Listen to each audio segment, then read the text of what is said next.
Olá, você está no MangakaCast, o podcast do mangaka. Hoje a gente vai falar sobre Shadi, o personagem de Yu-Gi-Oh! Bom, você sabe quem é o Shadi? Bom, muita gente, inclusive saiu teses recentemente dele, falando que ele era uma espécie de rei da turma dos D ali, né, tal. O Hades, né, resumindo em português claro. E aí o que acontece? Isso faz bastante sentido.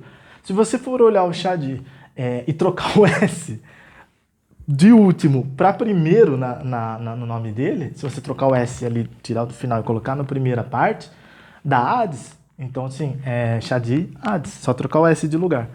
Então, faz bastante sentido. Por quê? Porque talvez o autor, na hora de fazer ali, como eu falei, muitas vezes para fazer o contrato, para passar para... Como Yu-Gi-Oh! É uma obra totalmente para criança e adolescente, principalmente a ideia inicial, claro que hoje muitos adultos acompanham porque acompanhavam provavelmente quando era criança e adolescente, aí reassistindo.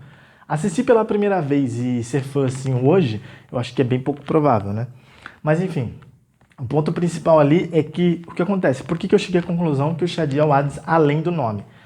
Porque, que já fica gritante, né? Mas por quê? Porque ele tem um jeitão ali, bem bonitão, moreno, magro, em forma tal, que é um perfil arquétipo geralmente do Hades. E outra coisa muito interessante que chama mais atenção ainda, aí você pode falar, mas ele é egípcio. Nenhum momento na obra ele fala que ele é egípcio. Isso é uma coisa muito gritante também, se você prestar atenção. Outro ponto, muito pelo contrário, ele fala de um jeito como se ele já conhecesse muito da história da humanidade, de tudo e tal, e que ele estava meio que sempre ali e tal, entendeu?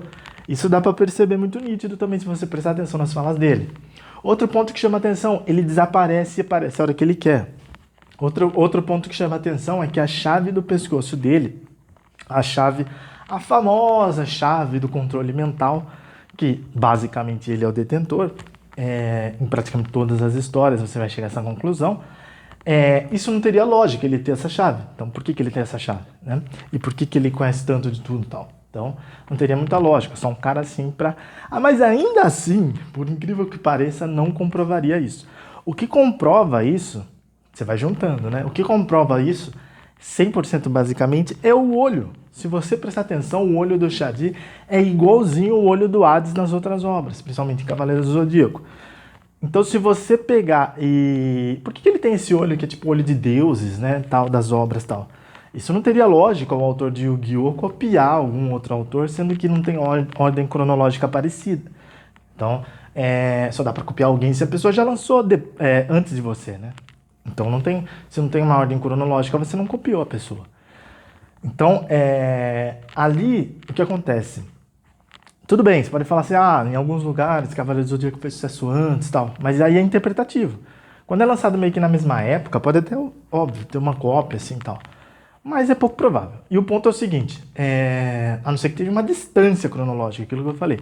Alguma coisa fez sucesso e depois outra pessoa foi lá e copiou, aí acontece, mas não sem muito sentido cronológico. E aí o ponto é o seguinte, então o olho, se você misturar a tese do olho mais a tese do colar, e o colar dele, quando eles entram lá, e quando ele entra com o Pegasus, para mostrar lá, né, a questão lá do que depois o Pegasus cria os jogos, quando ele entra, tem seguranças ali. Então ele usa a chave para ficar invisível. Isso é muito coisa do Hades. Então, assim, então ficou muito forçado. Se você juntar todas as peças, fica gritantemente forçado que ele é o Hades. Aí cai a ficha, né, de tudo ali. Tal. Outra coisa que é interessante é que ele mostra um tremendo respeito pelo faraó que tá ali, né, trocando consciência com o Yugi. Então, isso bem coisa do Hades também, porque só um ser, né, desse nível para reconhecer outro ser desse nível. Então, para deuses se reconhecerem. Uma pessoa, se fosse civil, não ia nem reconhecer que é o faraó, o Yugi. Quando troca de consciência, ele acha que a maioria não percebe.